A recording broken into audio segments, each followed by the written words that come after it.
Since the overturning of Roe v. Wade last summer, anti-abortion activists have tried numerous other strategies to curtail access to abortions.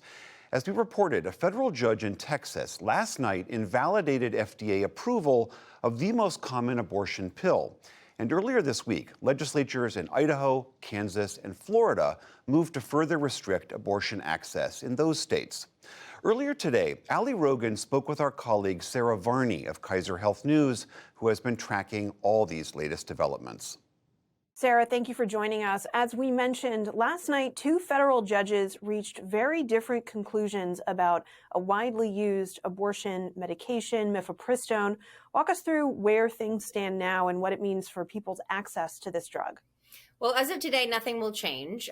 We have two conflicting decisions, as you mentioned. We have one from Texas, from Judge Kacsmaryk. He's a Trump-appointed federal judge who essentially said that the FDA needed to revoke approval for mifepristone. He gave the FDA 7 days in order to appeal the decision or put it into effect. This would mean that mifepristone, if it were to go into effect, would come off the market across the country. So even in states where abortion is legal, like Massachusetts or California and New York.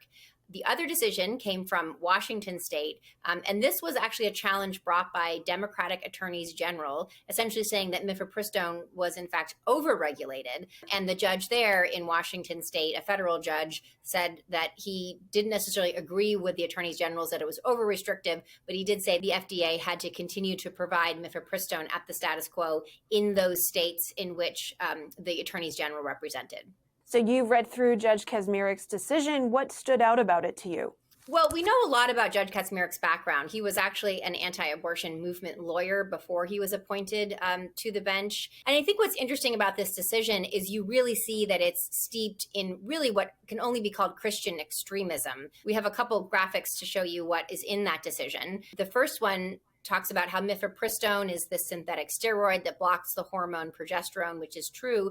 But he goes on to say that it ultimately starves the unborn human until death. And because mifepristone alone will not always complete the abortion, the FDA mandates this two-step drug regimen, which is true.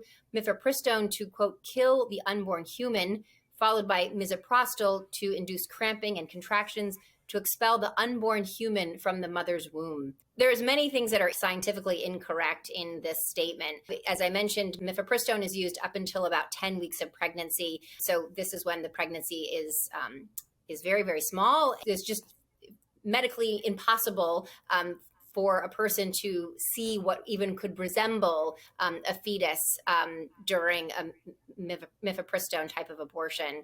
And then this assertion that women experience shame and regret or suicidal thoughts, these are things that have not been proven to be true. I think there's really no other way to sort of interpret this decision other than Judge Kacsmaryk's assertion for what has long been a goal of the pro-life movement, which is fetal personhood. So this is the idea that a fetus is a person from the very moment of conception, and that there should be no intervention, that God decides when a fetus comes into existence, and at the other end of life when a human dies. So there should be no intervention on that end as well.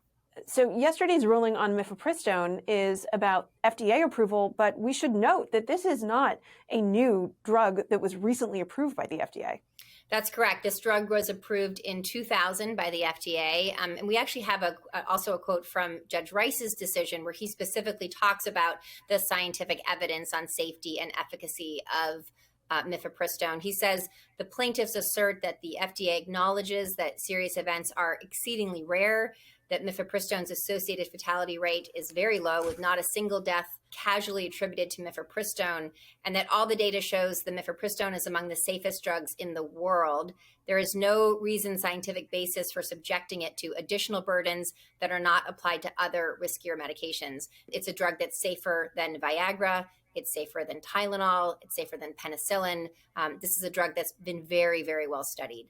And there are several steps that are going to happen between now and any final decisions on this issue. But if we play this out, what would happen to a person's access to abortions if indeed mifepristone is restricted? So, as we mentioned, medication abortion is a two-step regimen. The first pill is mifepristone, which halts the pregnancy, and then misoprostol, which causes cramping and expulsion of the pregnancy tissue, similar to a miscarriage. So, what clinics are doing is they are developing protocols for misoprostol-only abortions. There's more nausea, more bleeding, but it is still a quite safe way to terminate an early pregnancy.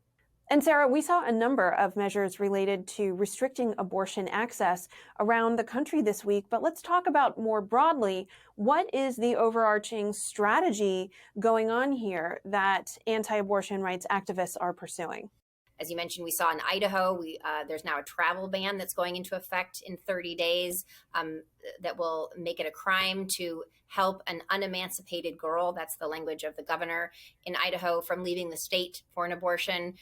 We're seeing other types of restrictions on certain types of medical procedures in places like Kansas, where abortion actually remains legal because the voters resoundingly rejected a constitutional amendment that would restrict abortion.